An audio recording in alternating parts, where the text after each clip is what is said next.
And welcome into now the Fumblegate Podcast. Of course, follow us on Facebook and Twitter at Fumblegate, hashtag Fumblegate. Adam Kieft, your Twitter, please. At Fumblegate Fatty. Two-man show here this week. The officer unable to be in attendance this week, but he will be back next week. You can follow him on Twitter at FGP Cop. And because the officer's not here this week, sadly, Mr. Kieft, I think we're going to give the city of Cleveland a pass for a week. Yeah, and unfortunately, because we're running out of football games, I have to give kickers a pass this week too. So no trophy being awarded this week. City of Cleveland, you get a reprieve for a week. You had enough with the parade last week. Your players took it pretty tough. Your basketball team is struggling a bit right now, and God knows we can only wait till the Indians implode later during baseball season. So we'll just let them have a pass this week because we know living in Cleveland's bad enough, so we don't need to rag on them this week. You said it, not me. But again, maybe you didn't have to. That's okay. So let's kick things off here on this episode of Fumblegate, and let's talk about the game that was the last one to be played on divisional round weekend. We were hoping it would be the best on divisional round weekend, and boy, did it deliver. Oh, we said it was. We said it was going to be the best game to watch all week, and unless you were a fan of one of the other 6 teams, I think it was. I think it was the best game to watch. I think it's been the best game of the playoffs so far, the wild card round, and then certainly was this round here. In my opinion, you know, the whole story. You know, obviously the last play of the game, and we're going to talk about that at length here in just a few moments. Into the mic. There you go, 1 for 1. Yeah, a little weak, but I'm sorry. Hashtag beer opening idiot. Just your overall thoughts and impressions on that game. Well, like we said, we predicted, I think we all agreed that it was going to be the most exciting game to watch and probably the closest game. It didn't turn out that it was the only close game. Obviously, there was others, but the last 5 minutes in that game, from the time the Saints got the 4th to last possession in that game, the rest of that game was just unbelievable. 4 lead changes in the last 5 minutes, and really in the last 3 minutes, but from the time the Saints got the ball, those last 5 minutes, 4 different lead changes. At any given point in that game, or in those last 5 minutes, you thought either team was going to win it. It was one of those games that afterwards you were almost kind of upset that the game was over. Yeah. Because I feel like if you just kept giving them possessions, they would have just kept scoring. And it was awesome to watch, but it was almost man, is this really over? Like the excitement of that game, you almost wanted it to keep going. And you felt like going back into the first half that Minnesota leading 17-0, it felt like at that point it was over because they were moving the ball up and down the field, but their defense was so dominant in that first half. Drew Brees just could do absolutely nothing in the first 2 quarters of that ball game. And then for whatever reason, and maybe that's why he's going to go to the Hall of Fame, he makes the adjustments they need to make at halftime, and he comes out in the second half and just lights up this Vikings defense and seemingly just takes them up the field. Maybe not to the degree of the big chunk plays that we were accustomed to seeing Drew Brees have because they have such a good running game this season. But to see them go up and down the field like that and just back and forth, and then you mentioned it, the last 5 minutes, it just you felt it. It just kept building and building and building.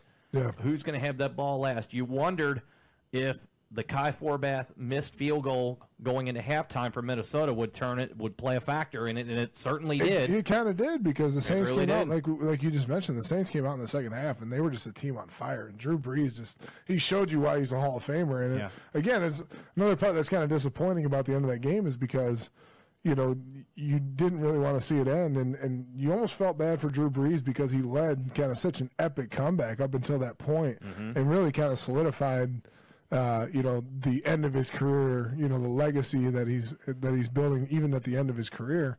It's frustrating for a guy like that because how many more shots is Drew Brees going to have at that? And I think most people in America like Drew Brees as a player, and they want to see him be successful, and to see the end the way it did, and kind of take another opportunity from what is he, 38, 39? Just turned 39. Yeah, 39-year-old Drew Brees. How many more opportunities is he going to have? He says he wants to play for a few more years, but then again, old age at some point catches up with you. It hasn't yet, and we got a few quarterbacks in the league that are like that, but how many opportunities is he going to have, even if he continues to play? And you don't know whether this setup with the Saints this year is designed for the long run. The way their defense played most of the season was very, very good. Yeah. They have seemingly a stud running back at Alvin Kamara, but you don't know what you're going to get long term. It could have just been a flash in the pan. It doesn't appear that way, given especially what he can do in receiving the ball. Yeah. It seems like it's set up for a run, but like you said, Drew Brees is 39 years old. He is a free agent, although he's going to stay in New Orleans. Yeah, he's not going anywhere else. No, he's not. You do wonder, though, with the Saints, you got to strike now, and this was their opportunity to do it, and unfortunately it just didn't pan out for them. And, of course, the play that everyone's talking about right at the end of the game, they're trying to get into field goal range, Minnesota is, and you throw that long corner out to Stephon Diggs, and instead of just wrapping a guy up and tackling him to the ground or what have you, Marcus Williams goes low on him and avoids the hit and avoids Stephon Diggs completely, and Diggs turns around and says, "Oh shoot, I'm in bounds. Oh shoot, there's no one. I better keep running. There's no one. Yeah, there's no one in front of me. Yeah, he was almost probably keep going. Yeah, he was almost caught off guard when he landed, and he kept his hand, kept his hand up, or he kept his hand from keeping his knee from hitting the ground. And I thought really, I thought at first Diggs might have stepped out there. It was really close. Yeah, really close, and it was one of those things that you kind of looked at him, and I think even he was surprised that there was nobody behind him. Like, he had a free run to the end zone. Yeah. And I don't think anybody was more surprised than he was at that point. If you're Marcus Williams, though, what are you thinking on that final play? To me, and I wrote this down, unfortunately to me, that has become the kind of mantra of defensive backs nowadays, is go for the big hit. Because that's what people want to see. And we've talked about this in the past, that big hits are getting you fined now, and they're hits that are no longer celebrated the way they used to be. But that's still kind of the culture of football, is go for the big hit. And I think, honestly, that's what he's trying to do at that point. He's going for the big hit. He's going for the knockout shot. Again, if he keeps him in bounds, the game is over. The clock runs out. There's no way you can snap the ball. He caught it with, 4 seconds left? He caught it with, I think he caught it with about 9 or 10. They snapped it with 10. But you're okay. So he caught it with 7 or 8. So he caught it with 7 or 8. But you're asking right there for Marcus Williams, wrap him up, and if you drive him back, there's no way Minnesota can get there to spike the ball and then come. The only thing I can figure is he felt he got there early and didn't want to commit pass interference. That's the only thing I can think of that could justify the move he made, because he made the move. It just looked like he didn't really want to make a play on it. He just kind of ducked out of the way. I mean, the shot that we have on the Facebook Live broadcast, courtesy of the Times-Picayune down in New Orleans, it shows he just completely ducks his shoulder. I think he's coming in for the big hit. I think he's coming in to either take his legs out. He didn't make a very good play on the ball, obviously. No, I don't think he realized the ball was going where it ended up. I don't think he thought the throw was going to be high. I think he's coming in to drill him in the back, thinking the ball's going to be at eye level, and he just completely mistimed it. I mean, it's unfortunate. It's a terrible play. The kid's going to be stuck with that for the rest of his career. Props to him for standing up after the game and doing an interview, because that has to be one of the hardest feelings in the world. I obviously, as an offensive lineman, I'll never be in that position.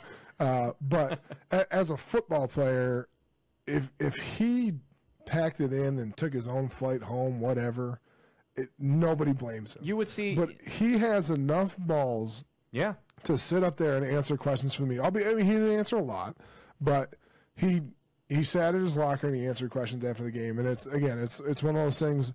It's nice to see. Obviously, his teammates don't blame him, because there's a lot of different turning points in that game that could have made a difference. But even the city kind of get behind him, and in fact, fans bought billboards saying, "Hey, we support you. It's not your fault." And the kid's 21 years old. It overshadows the fact that he had a great rookie season. Absolutely, really, really good rookie season. Yeah. You've probably seen in the past, a bonehead play like this, and a lot of people say it's a bonehead play. Yeah, veteran guys, I'm sure when these plays have been made, they will quickly pack their bags and hightail it to the bus. Yeah, absolutely. And not face the media. So I give props to him for that, but you can't take away from just how bad of a play this was. Oh, no. It was... And I give credit to him because he manned up after the game and said it was my play to make. I didn't make the play.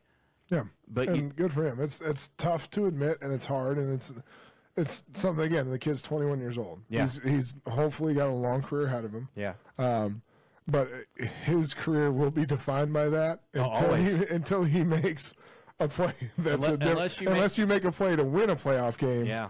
You're going to be defined by that play. And again, who's to say that he doesn't push him out of bounds and Minnesota ends up kicking the field goal? They still could lose the game. This isn't a guarantee. If he would have pushed him out, if he pushes them out of bounds, they still. If he pushes them out of bounds, it probably would have been about a 50-yard field goal. Yeah, it's a tough field goal, but they still have a chance. I mean, it's not. But obviously, when you make a mistake like that and the guy crosses the goal line with no time remaining, sure. Which I also enjoy the ref throwing the flag on the celebration like that meant anything. Idiot. That meant anything, and then the fact that they made the Saints come back out of the locker room to defend the extra point. Yeah, attempt an extra point, and they need a defense on the field. That, to me, has to be a rule change the league has to consider. We have a walk-off touchdown like that. Where it means nothing. Why can't the team just decline the extra point? Yeah, the only I understand the situation. If it's a 2-point game, you're leading by 2. I understand. And the defense has a chance to make a difference. Yes, but in that game, there's nothing that changes it. So why is it? It's a formality. What's the point? The only people that were ticked off at that point was the people out in Las Vegas because the kickoff, the spread was Vikings by 5.5. 5.5. So if they kick the extra, it's a point on either side. Correct. Yeah. So that's the only thing that came out from that. So, but it did give you one of the more unique situations that you're going to see on an NFL football field. Thomas Morstead coming out and playing defensive line on the both punters on the field at the same time. Yeah. Because the Vikings punter was behind Keenum, and Thomas Morstead was playing one technique on the defense. Yeah. Case Keenum, the new Minnesota Miracle Man. Sorry, Gordon Bombay. But no, Gordon Bombay is still the Miracle Man. Well, this was real life, though. And I don't like the fact they're calling it, by the way, the Minneapolis Miracle. They're not the Minneapolis Vikings. They're the Minnesota Vikings. Yeah. The Minnesota Miracle. That's fine. No, it's fine. I can live with Keenum taking the title away from Gordon Bombay. Yeah, I'll give also, as I mentioned also to Thomas Morstead, the Saints punter, broke his rib, at least one rib on the first punt of the game when he made that tackle and played the rest of the game with broken ribs. Minnesota Vikings fans are donating money to his charity because they had so much respect for him finishing the game out like that. And so I had a little thing about that. Unbelievable. So the guy who started it, his name is Garrick Schertz. He started it. He actually went back and watched the tape, saw that Morstead was actually the first guy out to be a defender. Yeah, he was. The extra point. Yeah, the rest of the team said, forget it. And so he came up with this idea, posted everything on social media. Sure. Because he saw, so Morstead's foundation, what you give will grow. He decided to start, donating to his foundation. In turn, Morstead said he will donate all the money that's donated back to the Children's Hospital of Minnesota. Yeah. Which comes full circle because Garrick, the guy who started it, his daughter was treated at that hospital when she was young for a seizure. So it's kind of cool. And I don't know if you knew it, but Morstead said if it reached 100,000, he would deliver the check himself. He'd fly back to Minnesota. Yes, he would. Yep, well, they actually went over 100,000, and he posted a video on social media, said that he's coming to deliver the check himself, which is amazing. This is something that I'm glad you can say Bills Mafia started this by donating to Andy Dalton Foundation, but we're seeing it now. This is the best way to basically say thank you to another team for doing something or showing that respect. You don't want to necessarily cheer for that team, but as a thank you to give it to a cause that's worthy of something like this. It's really awesome. And especially in this instance, for Minnesota fans to say, yeah, we just beat you, but we understand this is also a game, and we have a lot of respect for what your punter did in that game, which, by the way, I'm sure Pat McAfee, for the brand. Hashtag for the brand. For the brand. Yeah, that thing. So you have that was really, really cool. So props to Vikings fans there as well. Another charity that's seeing its fair share of donations now is the Blake Bortles Foundation. They're getting donations from Cincinnati Bengals fans because knocking out the Steelers. Because the Jacksonville Jaguars decided we're going to roll into Pittsburgh and put a 45 spot on the board and eliminate the Pittsburgh Steelers. There is no chance in hell anyone saw this coming. No, not necessarily them winning. Not the way they did it. But not the way it happened. 45 points from this offense? No, and people out there predicted that Jacksonville's defense could win this game for them, and their offense won the game. Like, their defense put them in position. But no one expected 45 points on the Steelers in Pittsburgh. I said last week, and you can go back and watch it. Watch the tape. It's true. Jacksonville would have to score twice defensively in the game to win. Now, they did score on a fumble return. They also picked Roethlisberger off early in the game and set the offense up inside, I think, the 25-yard line. Yeah, both their turnovers set them up for touchdowns. Yeah, the one went into the end zone, the other one set them up for a short field. So I was pretty much right there on the money. But then you have Leonard Fournette, over 100 yards and 3 touchdowns. Blake Bortles does not turn the ball over in that game. And the one thing I will give Jacksonville credit for as well, and I know you're going to love this, being a former O-lineman, Pittsburgh came into this game leading the NFL with 56 sacks in the regular season. Sacks. Didn't give up a single one. Bortles was never really touched. No, in this game. I mean, they put Bortles in a situation where they didn't want to force him to win the game. Obviously, they used Fournette very formidably during that game. Sure. But, yeah, the fact that they didn't give up any sacks to this defense, to me, the most astonishing thing is this game, the final score is not indicative of how close this game was, because Jacksonville led this game throughout. It was 21-0, 28-7, 28-14. Pittsburgh was playing from behind the whole. And the entire game, and most of the game, it was 2 touchdowns. You can look at the stats and say, well, Roethlisberger threw for 450 yards or whatever. Well, when you're playing catch up, you have to. Exactly. There's no way to and you have to know, not get yards to play catch up. And you would know this better than I would. You get a lead like that, your defense is not going to be doing really anything super exotic. No, they're playing prevent. They're sticking back and keeping everything in front of you. If you're going to score, we're going to make you take time off the clock. No big plays, no quick hitters, and that's what they did. And again, the final score is not indicative of this game. Jacksonville controlled this game from beginning to end, save for about 3 minutes during the fourth quarter.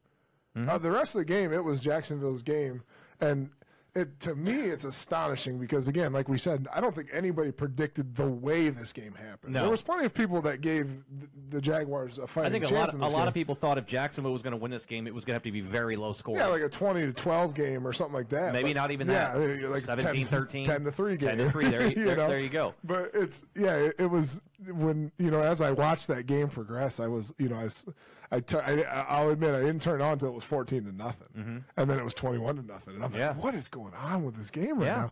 And the thing about it to me is, if you're the Pittsburgh Steelers and you score 42 points at home, that should win the game for you. It should win it easily. It should win most playoff games. I mean, not just the Pittsburgh. It should win most playoff games. Yes, 42 points should win most playoff games in the NFL. Yes. And the fact to me that Jacksonville was able to score 45, and I think this is what we're going to talk about, is who is this on? Is this on Pittsburgh blowing it, or is this on Jacksonville winning it? We'll get into that here. And to answer your question, I think Jacksonville just came in and won it. Yeah, I think Jacksonville came in to win the game. Two big plays late in the game to me that were huge in this game. One of them being on a 3rd and long play, and I can't remember exactly. It was late fourth quarter, and Jacksonville had the lead. Blake Bortles goes out in the gun, looks to his first read, looks to his second read, looks to his third read, finds T.J. Yeldon as his 4th read, and he goes 40 yards down the field, converts a huge 3rd down, allows him to take more time off the clock. Yep.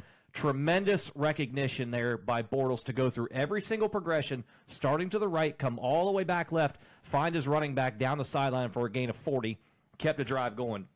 And then Jacksonville gets to the 15-yard line. Looks like they're going to, try and run the clock down and what have you. No. How about a play fake to Fournette and a pass over the top to the fullback running the seam down the middle of the field, and there's not a Steeler within 10 miles of him.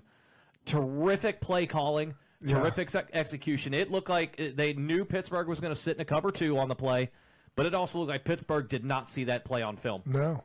I mean, Jacksonville really game planned that game very well. Again, 21-0. I mean, they jumped on them, and is it? You question what the reason is. Is it the defense is just that good? Is it Tom Coughlin in the front office? Is it Dick LeBeau calling plays on the sideline? Like, what is the reason that this was just that big of a deal. Dick LeBeau's in Tennessee, my friend. Hashtag Fumblegate. Hashtag Fumblegate. I'm an idiot. Man. But anyway, you know, like. But I get the point. Yeah, like why were they able to come in? A team that scored 10 points the week before, how were they able to come in and just dominate the Pittsburgh Steelers? Yeah, and statistically, it doesn't look like they dominated, but there was no question they were the better team in that game. Unquestionably. So you brought it up a moment ago. Pittsburgh scores 42 and loses, and unfortunately cost Todd Haley his job. They're not bringing him back as the offensive coordinator. Of course, I think he and Ben have had some issues over the years, because if you watch some of Big Ben's press conferences over the last number of years, he throws Todd Haley under the bus all the time. Completely throws him under the bus all the time. To me, it's a bit surprising, but that's why that move doesn't make a lot of change. But you get 545 yards and score 42 points, and you lose your job, and you wind up losing the game. But there are some plays in the game, and maybe not all on Todd Haley, but you could point the entire way. But a couple of them in particular. 4th and 1, they have twice in Jacksonville territory. First one, they try a toss sweep. Which was disgusting. Which there was somebody found a clip from when Todd Haley was the Kansas City coach 10 years ago in a playoff home game against Baltimore, ran the exact same play. Baltimore knew it was coming, and they shut it down for like a 5-yard loss. Yeah. Same thing happened here. Then later in the game, I think it was early 4th quarter, Pittsburgh has another 4th and 1. Fake the handoff to Le'Veon Bell, and then throw a weird random crossing pattern over the middle to Juju Smith-Schuster, who I believe had Jalen Ramsey basically finding out what he had for lunch because he was all over him that much. In his back pocket. Yeah, exactly. It just, I don't understand the play calling in those situations. You have the best running back in the league. And the biggest quarterback in the league. That's the other thing. And a pretty good offensive line. Yeah, like they're running straight forward. Big offensive line. Jacksonville has one of the fastest defenses in the NFL. Why are you trying to run side to side against them? And I get their D-line is phenomenal. Great. Calais Campbell. They will pursue. Calais Campbell should be in contention for Defensive Player of the Year, by the way. Absolutely.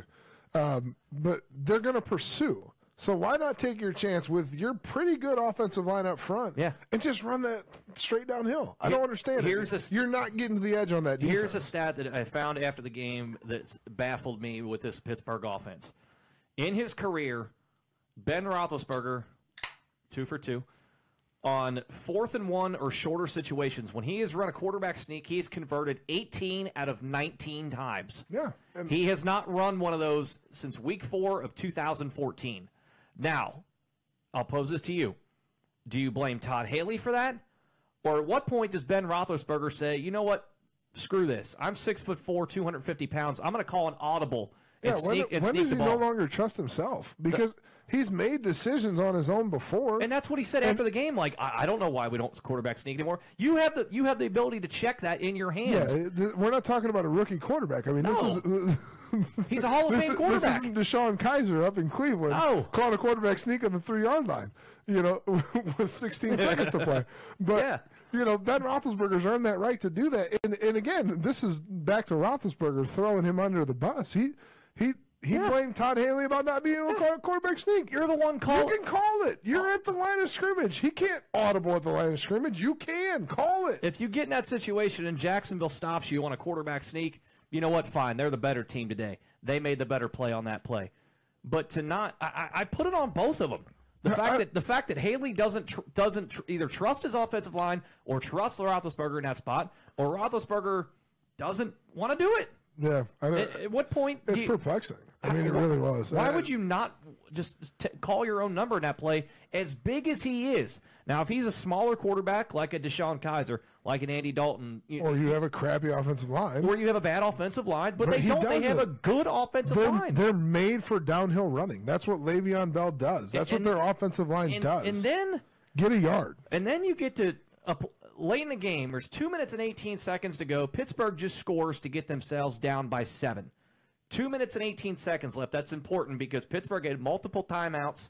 I believe they had 2 timeouts left. You say multiple? Multiple. Multiple timeouts. Multiple timeouts. I'm having a heart attack here, Bob. But 2:18 to go and multiple timeouts, and Mike Tomlin decides we're going to onside kick this.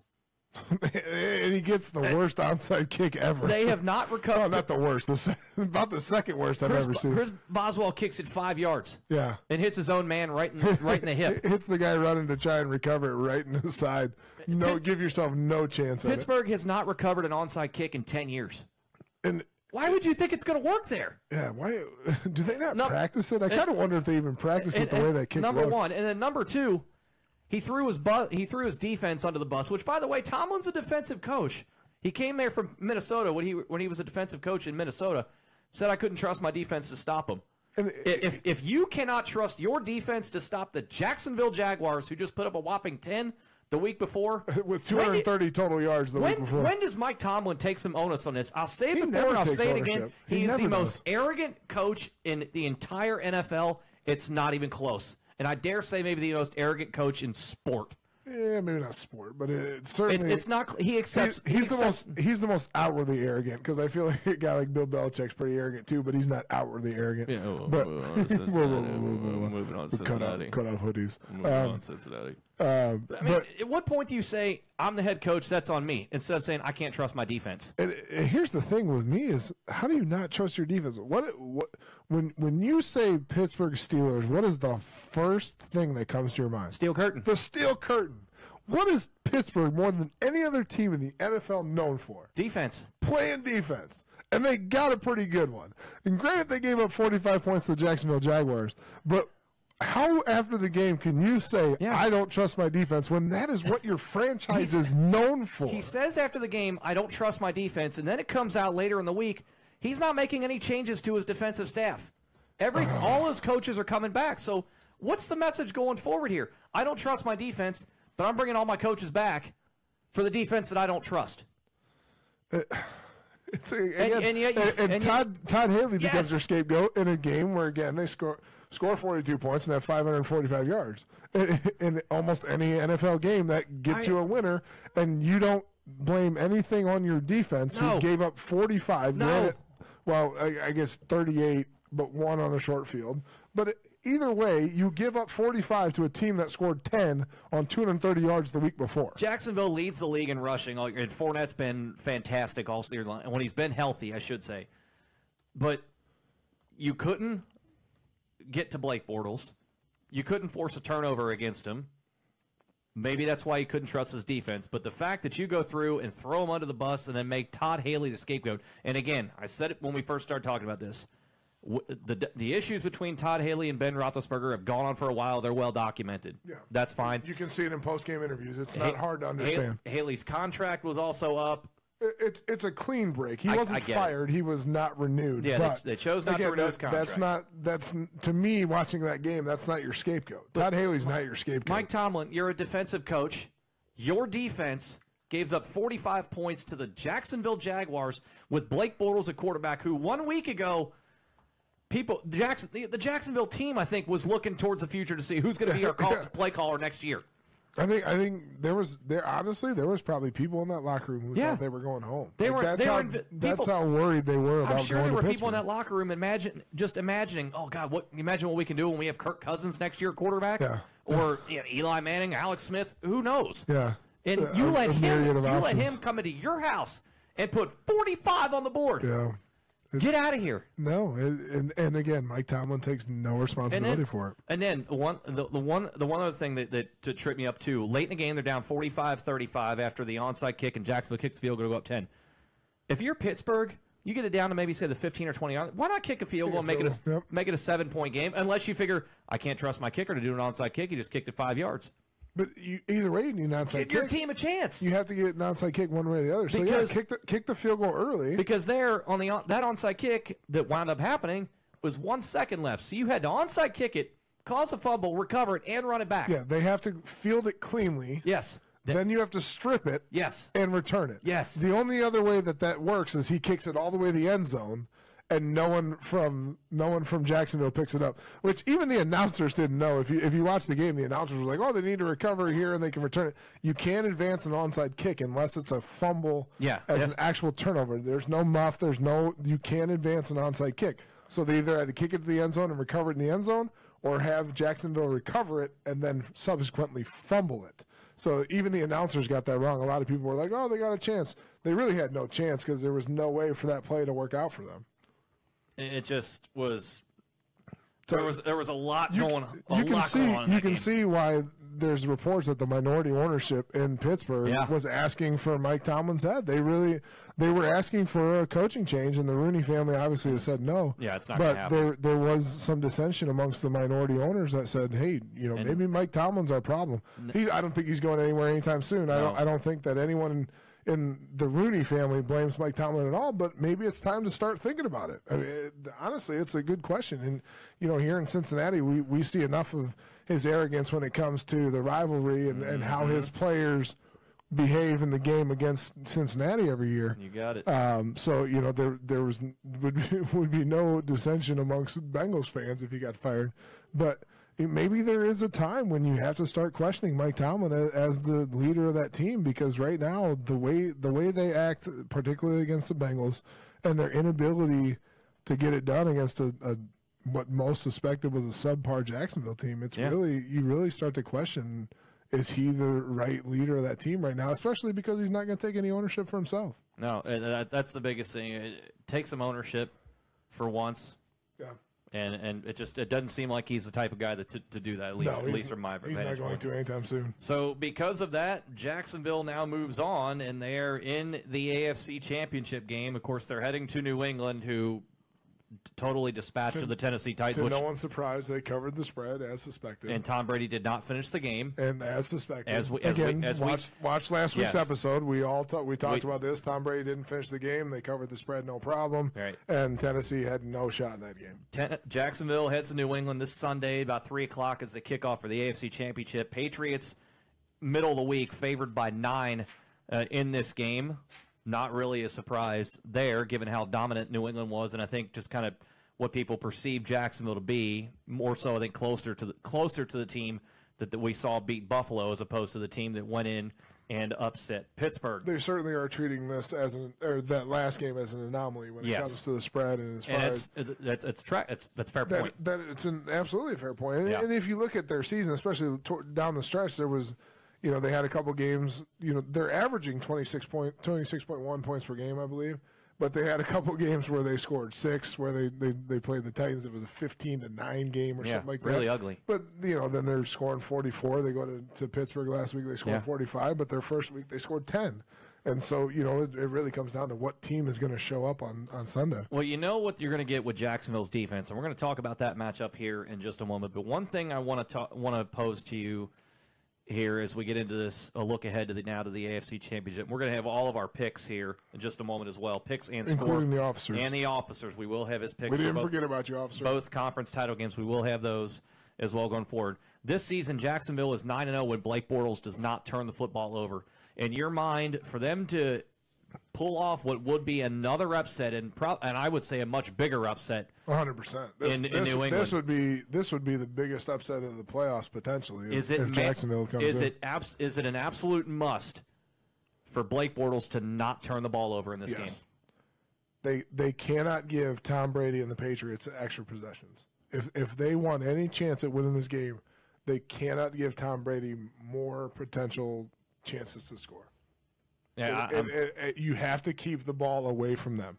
And you know Bill Belichick is going to have, and Matt Patricia, who looks like he's headed off to get his first head coaching job in Detroit. I don't think it's been finalized yet. No. Which, not surprising, if Bill Belichick said, no, we're going to focus on what we got. We're on to Jacksonville. Yeah, we're on to Jacksonville. We don't have time know that they're going to come up with some exotic schemes to try and confuse Blake Bortles. So you just wonder how safe Jacksonville will be in the passing game. And I think also combined with no turnovers from Blake Bortles, I think Leonard Fournette's going to have probably, I'd say, at least 125 yards in this game. Yeah, Leonard Fournette has to carry the ball. They have to be effective at controlling the clock, controlling the ball, not giving Tom Brady extra possessions, and not giving them short fields. Even if they punt, which is going to happen. Excuse me. Even if they have to punt the ball away, they can't do it on a short field. They can't give Tom Brady the ball on their side of the 50. You can't go 3 and out on back in your own inside your own 25-yard line. You got to get yourself 10, 20 yards and punt the ball deep, force Tom Brady to go 60, 70, 80 yards to score. I'll pose this to you because, like you said, you've been around the game in offensive huddles and whatnot on the sidelines. When you're going against a quarterback that's this as good as Tom Brady is, maybe the greatest ever, that's up for debate. We've discussed on many past episodes here on Fumblegate. If you have a quarterback that's struggling and you're on the sideline coming off of the field, do you take it as a win sometimes if you only move the ball, if you get maybe 2 first downs on a drive and then punt? You say, okay, at least we're doing something here. Yeah, and a Jacksonville team that, again, is coming in as the underdog, and I still believe there's probably people inside the locker room that don't believe they're going to win this game. Sure. You know, I think any time they get positive yards out of a drive, even if it takes 3 minutes off the clock and they punt it down to the Patriots 25 and force Tom Brady to go 75 yards to score, that's a win for them. They cannot give Tom Brady a short field. They cannot give Tom Brady extra possessions, because if they do, this game can get away from them. It's imperative they don't turn the ball over, which they've shown they're pretty good at protecting the football. And to win, they have to be. Blake Bortles has 2 interceptions in their wins and 10 interceptions in their losses, I believe. And like you said, when he doesn't turn the ball over at all, they're 9-0. And I think that's really what makes the difference in this game. Now, I'm not giving them as much credit. I still think it's going to be a very difficult game for them. Yeah. But if they turn the ball over, this game will get away from them very quickly. The one thing that Jacksonville does have in their favor, though, is an outstanding defense.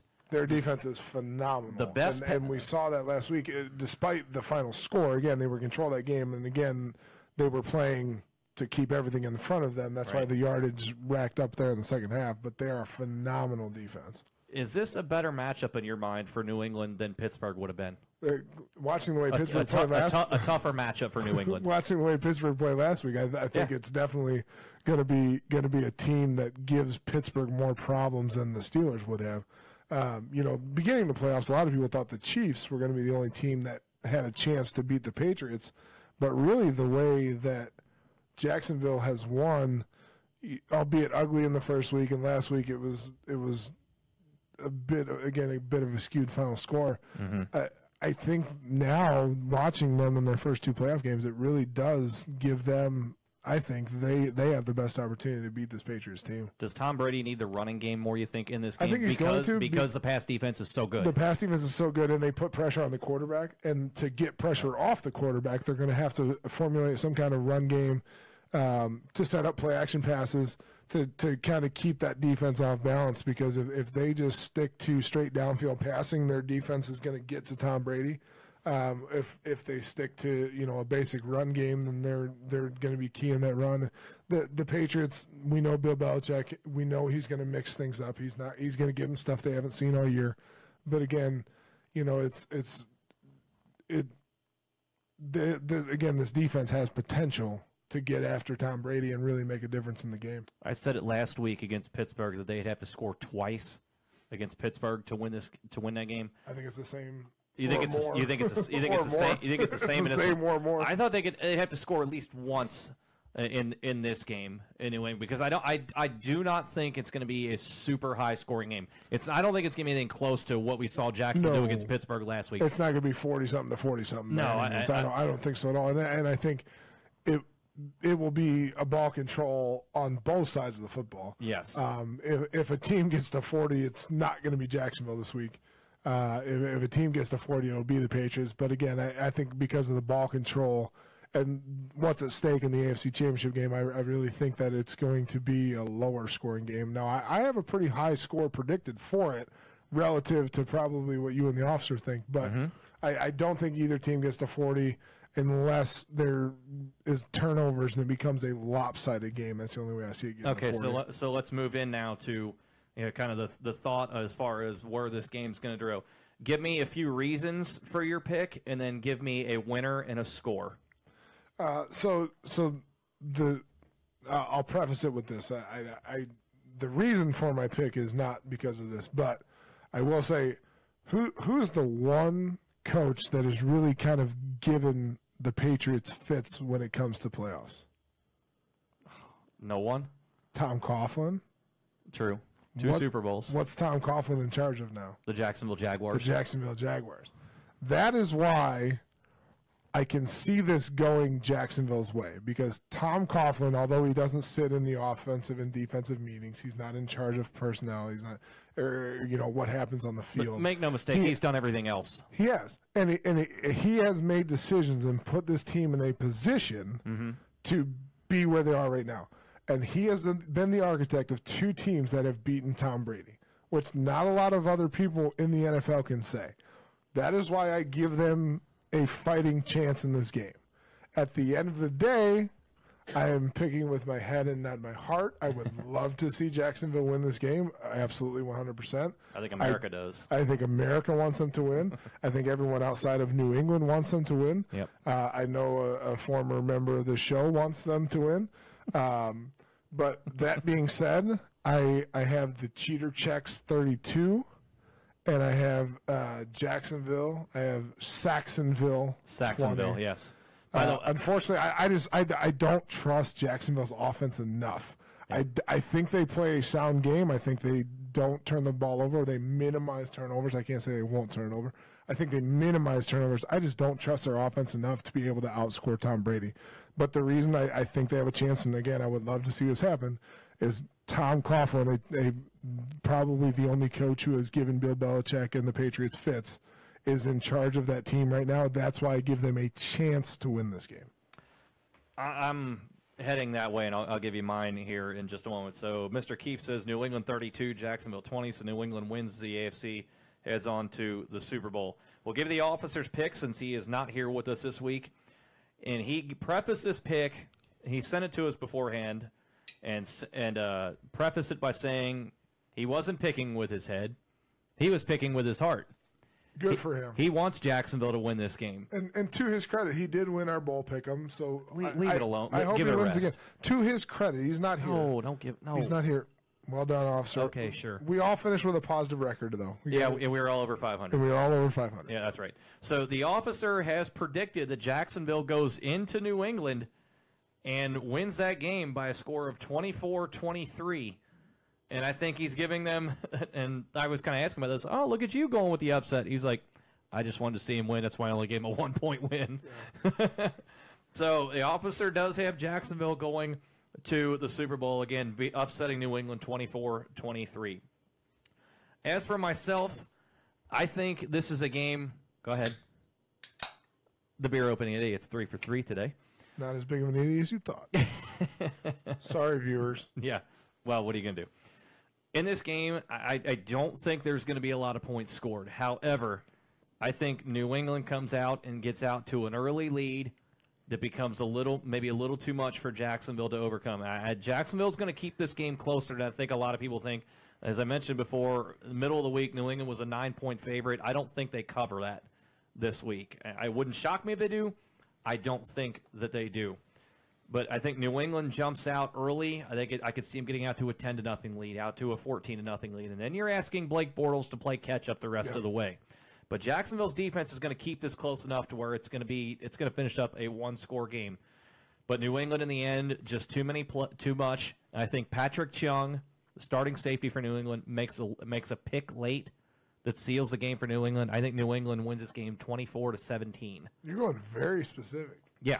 Patrick Chung seals the game with a late pick. Makes a late pick there on Boros. And I hope you're right, and we'll tweet this out to everyone. Hopefully it'll get us a bunch of followers because we got the shaman over here. Yeah. Mr. Grefer is the shaman of predicting games. But sure, yeah, right. Yeah, but you have him covering the spread, which is impressive because the officer obviously has him winning. I don't trust Jacksonville's offense enough. I just think. Do you not trust their offense, or do you not trust Blake Bortles? Their offense in general, just because Matt Patricia is going to design stuff that they haven't seen, on both sides of the football. Obviously, their offense is going to have stuff that their defense hasn't seen. But Blake Bortles, he's not a bad quarterback. I think what this is showing is that you don't need to. Jacksonville has kind of shown, excuse me, that maybe the blueprint isn't having a franchise quarterback, and you can win with putting the right pieces around him. And Blake Bortles has kind of shown that this year. But again, the architect of this team is Tom Coughlin. Yeah. And Tom Coughlin did the same thing in New York with Eli Manning. Eli Manning, who we agree is not an elite quarterback. Bit more of a game manager. Again, Hall of Famer. He will be in the Hall of Fame, but Hashtag Eli's fault. But he's hashtag Eli's fault. But he's not an elite quarterback, and you put the right pieces around him, and he can be successful. And I think that's what they've done down in Jacksonville. They put the right pieces around Blake Bortles, and he can be successful. And again, Eli Manning beat them twice. And that is why, maybe Blake Bortles has that same potential to beat New England in this situation. The one thing is with Blake Bortles, and we've never seen him in this situation because Jacksonville the last number of years has been really, really porous. And some of that is on him. Make no mistake about it. He made really, really bad decisions. Yes, he Even does. this season, he's made really, really bad decisions at times. But when he makes good decisions, he puts his team in a position to win the game. Yeah. And again, Tom Coughlin is in charge of that team right now, and he has beaten the New England Patriots twice. That's why they have a chance. Again, I don't see it. I got the Cheater Chicks winning by 12, but I hope they win. But at some point, I got to try and pick correctly because I'm terrible at this stuff. Well, we're not keeping track of the records. I know, but again, be as vague as possible, and it's harder to be wrong. So I'm just being vague. That's why I said when we were putting the rundown together this week. That's why I said, give me a score. Because I knew you were going to try and be just very, very vague. And I gave you the reason why both teams could win. You did. Again, at the end of the day, I'm picking the Cheater Chicks by 12. So we have the Patriots moving on to the Super Bowl. The officer has Jacksonville winning only because he wants New England to lose. I don't think there's any terrific reasoning behind it. He would be the first one to tell you that. Officer, America, and us hope you're right. Yeah, the most of America outside of Boston is pulling for you. Sean, you're not disagreeing. No. Sean off screen agrees as well. No, I want the Patriots to win. Oh, you want the Patriots to win? Sean wants the Patriots to win. Who invited you to the show tonight? Yeah. Go handle social media elsewhere. On the other side, let's go to the NFC title game. Minnesota at Philadelphia. Sunday night kicks off a little after 6:30 on Fox. For the second week in a row, the top seed Philadelphia Eagles are a home dog. This time early in the week by 3.5, may change as they get closer to kickoff.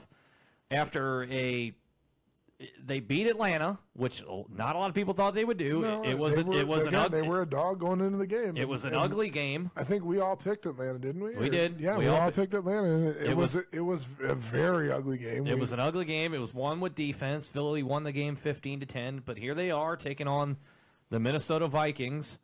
Are you surprised, first of all, that Philly is a home dog once again? No. I'm just posing a question.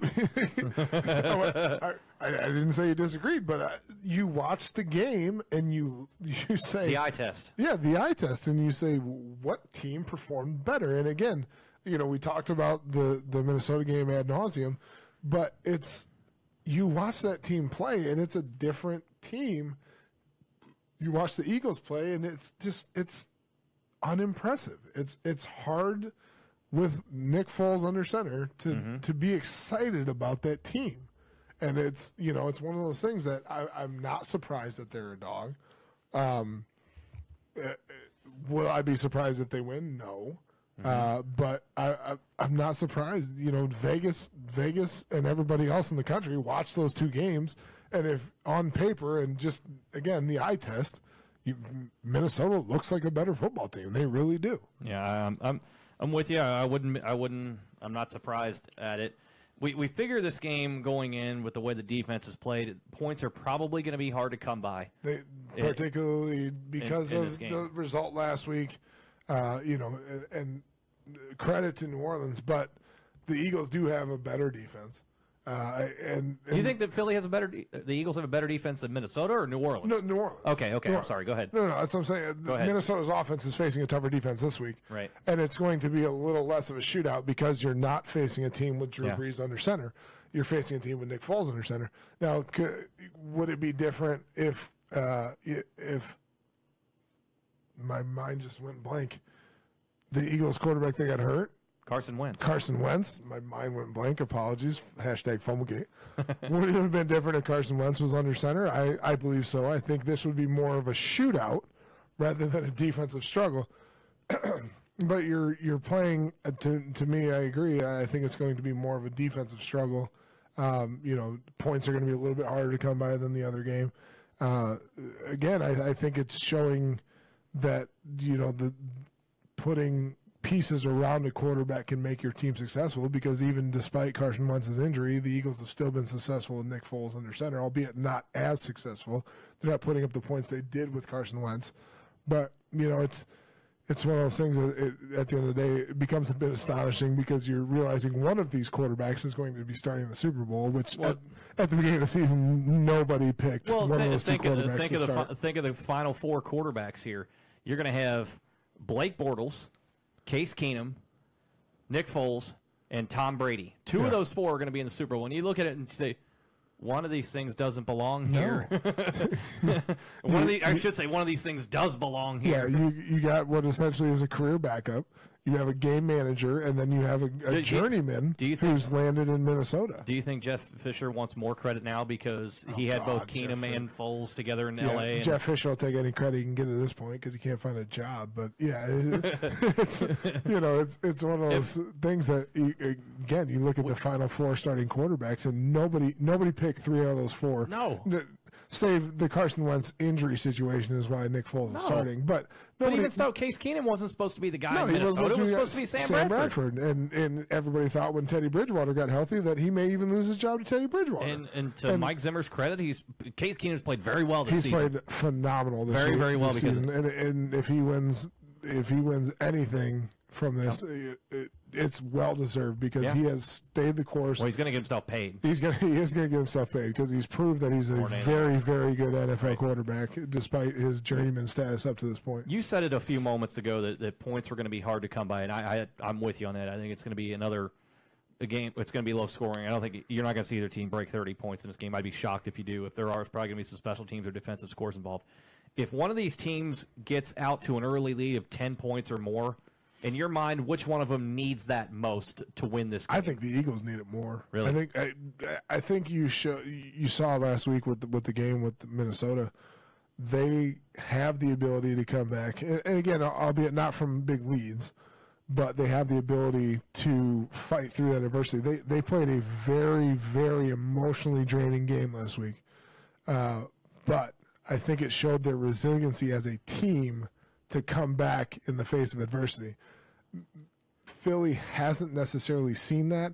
Again, it's two relatively inexperienced quarterbacks in the playoffs, but I don't trust Nick Foles to lead his team back, because they haven't done what Case Keenum and the Vikings did last week. So to our next point here on the show, you trust Case Keenum more than Nick Foles? At this point, yes, and unfortunately for me, I when Carson Wentz got hurt, I said on the show that the Eagles were not going to fall off, and to a point, as far as wins go, they haven't, but offensively they have, and it's really become, it shows again the complementary pieces around a quarterback can really make a team successful despite the quarterback play. Yeah. The Eagles haven't changed their offense for Nick Foles, and it has struggled because of that. Case Keenum in Minnesota, they designed the offense around Case Keenum where his mistakes can't hurt them as much. And he hasn't made a lot, but they've also designed the offense to put him in a good situation. I was reading, they put in a lot of play-action passes where his option is a 50-50 option, meaning 50% big play, 50% incomplete. Mm-hmm. Where they have really designed their offense to minimize Case Keenum's ability or inability to make big plays, where if he makes a mistake, it's an incomplete pass. Whereas with Nick Foles and what they've done in Philly, they haven't changed their offense to be designed around what he does well. And because of that, their offense has struggled. To me, I trust the Vikings more. I trust what Zimmer and their offense has done to create an offense where Case Keenum can be successful despite what may be his downfall. Nick Foles, I feel like they're not a square peg round hole thing, but they're expecting him to be Carson Wentz, and he's not. And they still haven't kind of figured that out yet, which is kind of been evident, despite the fact that they won the game. Their offense it's been sputtering with Nick Foles. Yeah, I'm with you. I do trust Keenum more just because he's had the time to go along in the season, and to your point that Mike Zimmer has adjusted his offense to fit Keenum's personality. Now, you could say there maybe are some similarities between his game and Bradford's game. Bradford's got the bigger arm of the two, but you don't necessarily need the deep routes with the way Mike Zimmer likes to run things. You've got an excellent tight end in Kyle Rudolph. You've got a good, solid running back in Latavius Murray. You've got a solid offensive line.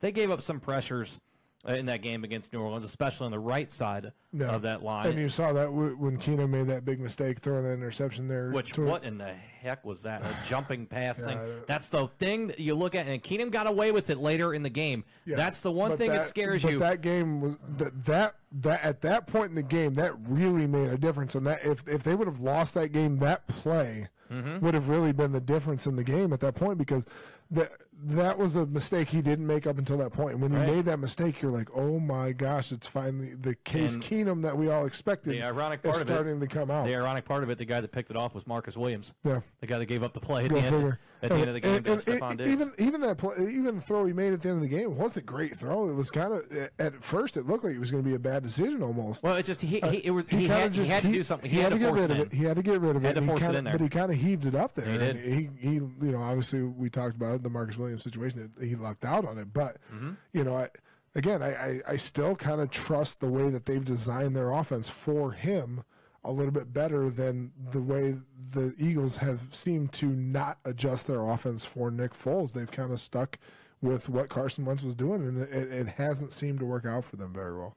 So with that, now let's move into our thoughts here as far as who wins the NFC title game and moves into the Super Bowl. So you say you trust Case Keenum more so than Nick Foles. You say that Case Keenum is going to face a better defense than he saw a week ago against the New Orleans Saints now and the Philadelphia Eagles. And I'm with you. Philly is a very underrated defense.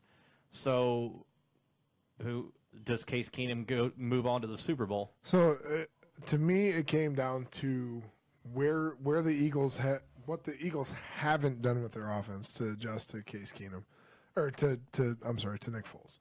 And to me, I just think that the Vikings have set themselves up better as a team, offensively and defensively, to adapt to what they have. And the Eagles have failed to do that with their offense. And I think that's what makes a difference. Their offense really was not good last week. And I think that the Vikings, part of this is going to play into the Vikings are playing to come home to play in the Super Bowl. Yeah, and I don't think that can be understated enough in this situation. Cannot be understated enough, because up until this point, and we talked about this last week, not only has it never happened, there hasn't even been chances at it. Like the chances of even the team that made the playoffs that had a chance to play at home has been on one hand, I think you can count. It's not very often. And now you have a team who is in a position to come home and play a Super Bowl at home. And I think, again, the Vikings have designed their team and their offense to revolve around the personnel that they have, and the Eagles are trying to make Nick Foles into Carson Wentz. It's not working for them. They're winning despite Nick Foles, which I was wrong about. I thought Nick Foles would step in a little more seamlessly than he has, and he hasn't. I think for that reason, I think the Vikings win this game, because I just think that they are more well-prepared and a more rounded football team for this game. So in your mind, you have the, by the way, final score of Minnesota 24, Philadelphia 22. I got Skull 24, the Eagles 22. I wonder if it comes down to a kick, and hope so. Oh boy! Oh God! I hope it's a kicker, because we didn't get to award that wonderful trophy this week. I hope it comes down to a field goal. Again, I hope the Vikings win that. I hope the Eagles march their kicker out there and he misses a nice 36-yarder or something to lose the game. But I trust the Vikings as a team putting themselves in a good situation more than I trust the Eagles. So you think in this situation, Mike Zimmer has done a better job adjusting his offense to Case Keenum, whereas on the other side, Doug Peterson is trying to make Nick Foles adjust to him? Yes, and I think part of that is that the Vikings started with Case Keenum, and Nick Foles had to come in when Carson Wentz got hurt. Really the last month. And we know Carson Wentz was a special player. And we talked about it on the show that he was on pace to be the MVP of the league. He was going to be the MVP. If he doesn't get hurt, he's the MVP of the National Football League. And I think that's really kind of where they fell off. And again, I was wrong about this because I thought it would be more seamless than it has been. But despite what I thought, they're winning in spite of Nick Foles, not because of Nick Foles. Nick Foles is being a beneficiary of the team around him, their rushing offense and the players that they've put around him, not because he's a quarterback. There's really been a severe drop-off at the quarterback position in Philly. Yeah, I thought there would be some drop-off, but I didn't think it would go the way it has. And we talked about this. Neither you or the officer thought it would be this bad. No. I thought it would be better than both of you did, but I don't think anybody expected Nick Foles to be as ineffective, given his prior experience, particularly with the Eagles. That it was going to be that big of a drop-off. It's been astonishing. And a similar offense because Doug Peterson's an Andy Reid disciple, and that's when Foles flourished was when he was Andy Reid's starting quarterback. Yeah, he knew what he was coming into, and he's, by all accounts, he's been a very good student of the game and of the offense. He hasn't missed meetings and stuff like that. He's been involved. His play, it just shows you how much better of a quarterback Carson Wentz really was and how far ahead their offense was with Carson Wentz under center. So the officer actually sees some points getting on the board in this one, and I was kind of few more than I did. Yeah, and more than I did. And I'll get to mine here in a moment here, and I'll get your thoughts on this. He has Minnesota winning this game as you do, but he hasn't won in a close game, but also much higher scoring, 31-27. Yeah. That seems like a lot. I think if a team gets to 30, I think they're the winner. I just don't see it getting to 30. Yeah, I agree with you, but the officer has that Minnesota advancing to the Super Bowl, winning the NFC Championship 31-27. Here in a moment, we'll recap and give you all of our Super Bowl predictions going forward. I lean much more in your direction as far as the score goes in this one. I think this is an area where Minnesota can sort of see the finish line ahead, and that meaning, as you talked about, going back home to play in the Super Bowl. Which, by the way, if they do, they will be the visitors. But I was going to say this for our Super Bowl finals. If they're the visitors, they are not going to have to leave their locker room. That's good. Which good on the NFL for making that decision. I hope it wasn't the Vikings who asked that question, but typically, obviously, we've never had a situation where the home team is playing in the Super Bowl. But if the Vikings happen to play in the Super Bowl, they do not have to give up their locker room. They get to stay in their locker room and not switch to the visitors' locker room for that game. I think points are harder to come by in this game than will be in the AFC Championship. Like I said, I had New England winning the game 24-17. I think points are even harder to come by in this one. I'm with you in that I think Nick Foles turns it over at least twice against this Minnesota defense. I think in a similar way I talked about Patrick Chung making a play for the Patriots. Harrison Smith, I think, is a guy who's going to be all over the place in this game. Harrison Smith, by the way, probably will be the defensive player of the year in the league, the starting safety for the Vikings. Still hilarious he didn't go to the Pro Bowl at all. Not that it matters because everyone drops out of the Pro Bowl. Well, but it's also a popularity contest. It is. The fact that he wasn't picked by either the players or the coaches to go to the Pro Bowl is astonishing. I don't think Keenum has a great game in this one, but I also think Keenum does enough to manage the game to get enough for Minnesota over the top. I have Minnesota winning the NFC title game 21-16. Close game, very close game. More than me. Yeah, very close game all the way. I don't think either team gets out to a double-digit lead. I posed that question earlier. I don't think it happens. I think this stays within 7 to 8 points most of the way. 3 field goals, trade back and forth. Yeah, I agree. I think it's a little back and forth, and the question was posed: who do I trust more to come back from that? But I don't think it gets to that situation. I think it's more of a back and forth. I think we could see an ending like we saw last week with Minnesota and New Orleans. I think we could have a 3-6 game going into the fourth quarter, and it gets to that kind of back and forth score to finish the game. One of those games that kind of leaves you wanting more I think this is the closer of the two championship games, and again, we all agree. I think we all want to see Minnesota come out on top. I would love to see them play at home for the Super Bowl. Yeah, just for that experience would be really cool to watch, to see a team playing at home in the Super Bowl, because there's no way you're going to have. You can divvy up the tickets however you want. It's going to be a purple. It's going to be a stadium full of purple. Absolutely. And there will be people who are selling their homes to go to that game in Minnesota. That's very well the way it should be. So to recap, I have New England taking on Minnesota in the Super Bowl. Fumblegate Fatty, he also has the same. I have the Vikings at New England in the Super Bowl. At New England. Unfortunately. At New England. Which is kind of a travesty, which means they have to go on the opposite sideline. They get to keep their locker room, but they have to go on the opposite sideline for the Super Bowl, which I'm sure they'll take. They'll be okay with that. Yeah, well, to play in your home stadium, okay, so you have to look at the other side of the stadium. I think they'll be all right with that. Yeah, I think they'll be okay with that. So we're in agreement, New England and Minnesota. And then to recap, also the officer has the Jaguars playing in Minnesota as the home team against the Vikings. And again, only because he wants the Patriots to lose. Because he wants Jacksonville to win. America outside of Boston and Sean want the Patriots to lose.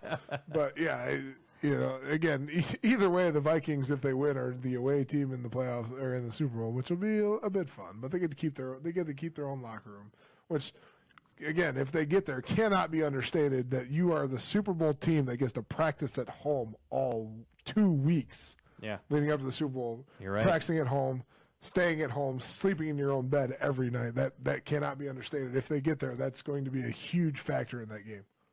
You ramp it up even more because of the Super Bowl and all the pomp and circumstance. They can dress that stadium up to make it look like it's not a home game for them. They can make everything purple if they want to. Well, I mean, the league is going to make them dress it up so it's perceived on television as a neutral field. It won't be a neutral field. You can't control the people that walk in that door, and there's going to be plenty of them wearing purple if that's the case. If so there will be plenty of skull chants in the stadium. Which, by the way, how great was it with Case Keenum leading the clapping at the end of that game? That was awesome. That was one of the greatest moments. Like, again, waiting for the NFL to make the Saints players come back on the field. It did give you one of the better feel-good moments was Case Keenum doing the skull chant in the stadium and just watching 70,000 people do that clap. Do the clap, yeah. It's pretty awesome. I will give, I hate saying this as we're wrapping up here You're on the show. giving credit to someone you don't want to. I'm giving credit to Roger Goodell in this instance, and the reason is because there was a 99-year-old lady at the game who's been a diehard Vikings fan her entire life. That was a great story. She had never been to a playoff game. Her story got out on social media, so they hooked her up with tickets to the playoff game. And then during the game, Roger Goodell came down and talked with her and said, "Hi, how you doing?" All that kind of stuff. Gave her tickets to the Super Bowl. That's awesome. So and one of the other, not that, I mean, that part of the story is great enough, but the story about her and how she sits in front of her TV every week and watches the Vikings, and she has a foam brick that she throws at the television when she's angry, which is awesome. How passionate of a person, 99 years old, and has a foam brick that when she gets mad at the what's happening in the game, she has a foam brick that her family gave her to throw at the television when she's mad. For her as well, Skull, go Vikings! God, I hope they make it. I want to see a home team play in the Super Bowl, and not having a rooting interest in general. I think the Vikings doing it is awesome because cold weather teams don't get Super Bowls often, if at all, and the fact that it's a team that a lot of people kind of underrated. It's a lot, outside of back when it was Randy Moss, Dante Culpepper. Yeah. Who rooted for the Vikings? Like, nobody really roots for them, which is why it makes it even kind of more fun for me. I really hope they make it. I'll pose you this here before we get out of here this week here on the Fumblegate. As you get, was that 4 for 4? 4 for 4. Oh, good for you. If Minnesota advances, give me the spread if they play New England. If they play New England. Okay. If I'm right in the odds in Vegas, yes, I'm New England 1.5. 1.5. Okay. If New England minus 1.5. If they play Jacksonville, plus 6.5. Minnesota by 6.5. That's Minnesota plus 6.5. Or Minnesota minus 6.5. Seems kind of low. No, but if you look at Super Bowl lines historically, outside of when the Patriots were going for the perfect season, was the only time I think it's been a double digit. No, you had John Elway's first Super Bowl against the Packers, who were defending champs. Green Bay was, I believe, 14-point favorites going into that game. Yeah, but it doesn't happen often. Recently, the only double digit open was the Patriots at plus 10.5 against the Giants when they were going for the perfect season. Fair enough, and I don't see a double digit favorite. No. But they will be the favorite over Jacksonville. They will be the underdog against the Patriots. I only see a double-digit favorite in the Super Bowl if New England plays Philadelphia. Yeah, if New England plays Philly, then you can look for the Patriots to open at like 10.5, 11. Again, I don't think either of those scenarios are going to happen, but we'll see. For the championship weekend, though, and it pains me to say this, if you're like the officer and you like defense and you don't like the shootout games like we saw in Pittsburgh this past weekend, this sets up to be a weekend for you. I said neither one of us have high-scoring games, and it's ironic. In fact, I think the officer went higher than both of us in both of these games. He did. And he's the one usually a defense. I want to see a defensive struggle. I like defense. I love seeing defense. I loved watching that Jacksonville 10-3 game. A few years ago, the Alabama-Auburn 6-3 game. That was a great game. Officer, you said you loved watching that Jacksonville 10-3 game. Go back and watch it last week. We know the truth. That is going to wrap it up for this week here on the Fumblegate Podcast. If you like this show, and we certainly hope that you do each and every week, give us a like and give us a follow on Facebook. Follow us on Twitter. Follow the show at Fumblegate. Adam Kieft, your Twitter. Fumblegate Fatty. Follow the officer. He will be back next week. Follow him at FGP Cop. You can also watch every episode of Fumblegate as we record every Wednesday night on Facebook Live on the Facebook page. You can also see the replay of that Facebook broadcast on YouTube each and every single week. And, of course, listen to the podcast on SoundCloud, iTunes, Google Play Music, and Stitcher as well. FumblegatePodcast@gmail.com. Did I miss anything? I think we got it all. We got all the social media covered. By the way, if you only like one, feel free to like the others. Yes. Share with your friends. We're up to over 130 likes on Facebook, but our Twitter followers are still pretty low. So share with your friends. Add us some followers. Yeah, right. Spread the word. We certainly do appreciate it. That'll wrap it up for this week. And once again, we will see you next week, and we will look forward to Super Bowl 52. That'll come next week on the Fumblegate Podcast.